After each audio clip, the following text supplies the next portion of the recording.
Selamat pagi anak-anak, apa kabar pada pagi hari ini? Kita kembali belajar IPS.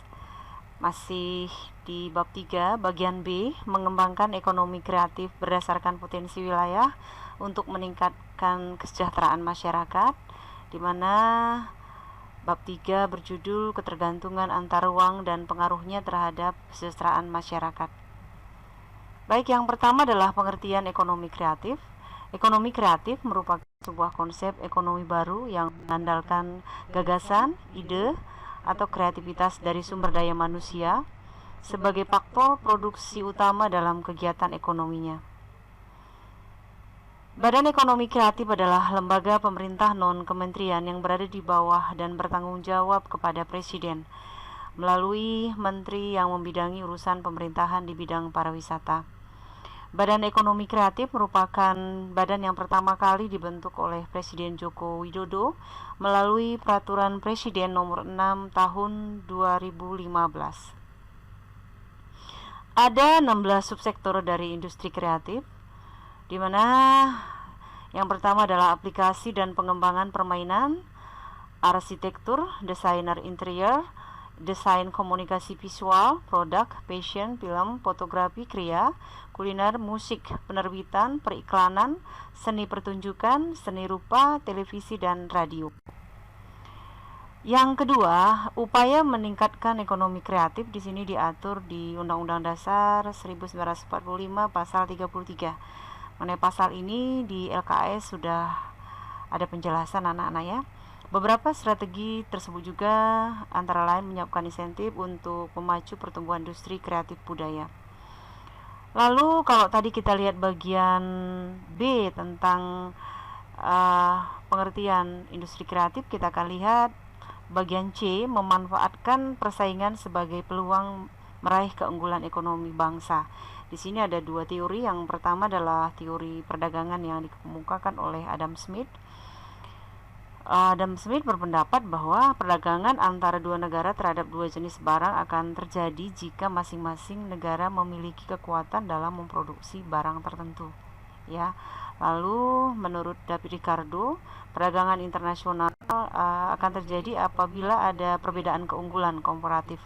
Keunggulan komparatif di sini menyatakan bahwa suatu negara mampu menghasilkan barang dan jasa lebih banyak dengan biaya murah daripada negara lain.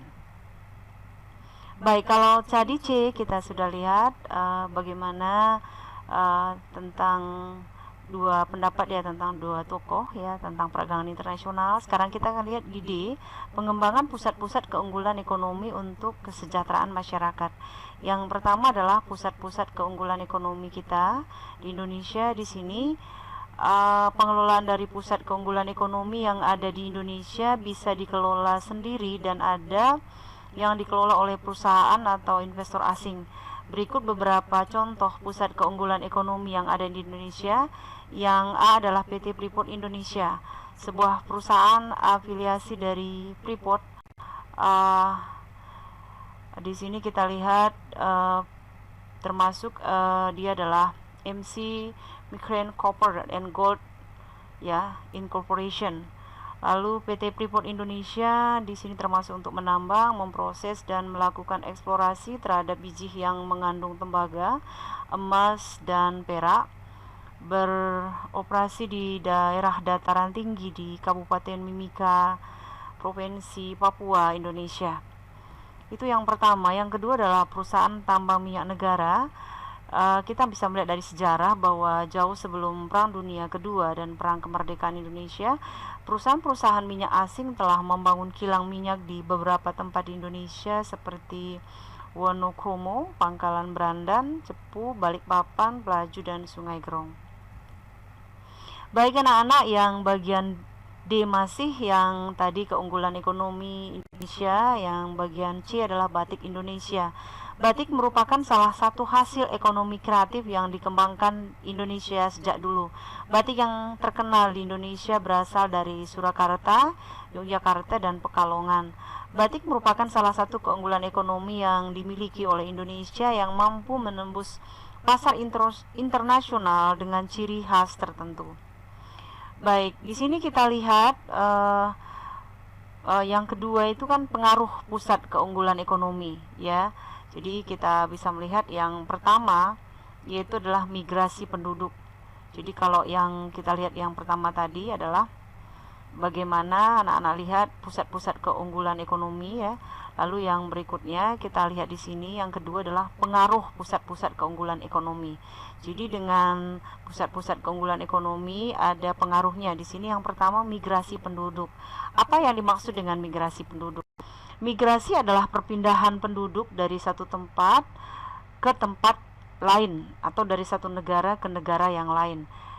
Ada dua bentuk migrasi penduduk yang bersifat tetap, yaitu migrasi internasional dan migrasi internal. Lalu yang kedua adalah transportasi. Transportasi adalah proses pengangkutan orang atau barang dari satu tempat ke tempat lain, dan transportasi ini juga dapat menjadi jembatan penghubung berbagai daerah, pulau, bahkan negara. Lalu masih di pengaruh pusat-pusat keunggulan ekonomi, yang C adalah lembaga sosial ekonomi. Lembaga sosial adalah keseluruhan dari sistem norma yang terbentuk berdasarkan tujuan dan fungsi tertentu dalam masyarakat atau lembaga sosial merupakan himpunan norma segala tingkatan yang berkisar pada satu kebutuhan pokok di dalam kehidupan masyarakat. Masih di pusat keunggulan ekonomi, yang bagian 4 atau D adalah pendidikan. Lembaga pendidikan adalah pada hakikatnya merupakan salah satu wadah sosialisasi nilai-nilai yang ideal di masyarakat. Lalu yang terakhir di pusat keunggulan ekonomi yang E adalah pekerjaan. Pekerjaan atau mata pencarian adalah pekerjaan yang menjadi pokok penghidupan. Mata pencarian diartikan pula segala bentuk aktivitas manusia dalam memperdayakan potensi sumber daya alam. Baik, yang E adalah pasar bebas. Sekilas kita lihat tentang pasar bebas. Pengertiannya sendiri adalah proses kegiatan ekonomi yang dilakukan setiap orang atau masyarakat dan perusahaan yang berada di negara yang berbeda dengan tidak adanya rintangan atau hambatan tertentu. Di LKS sudah dijelaskan ciri-ciri pasar bebas, juga faktornya, lalu juga ada dampak positif dan negatifnya. Baik, berikutnya kita lihat latar belakang pembentukan masyarakat ekonomi ASEAN atau yang kita kenal dengan MEA ya.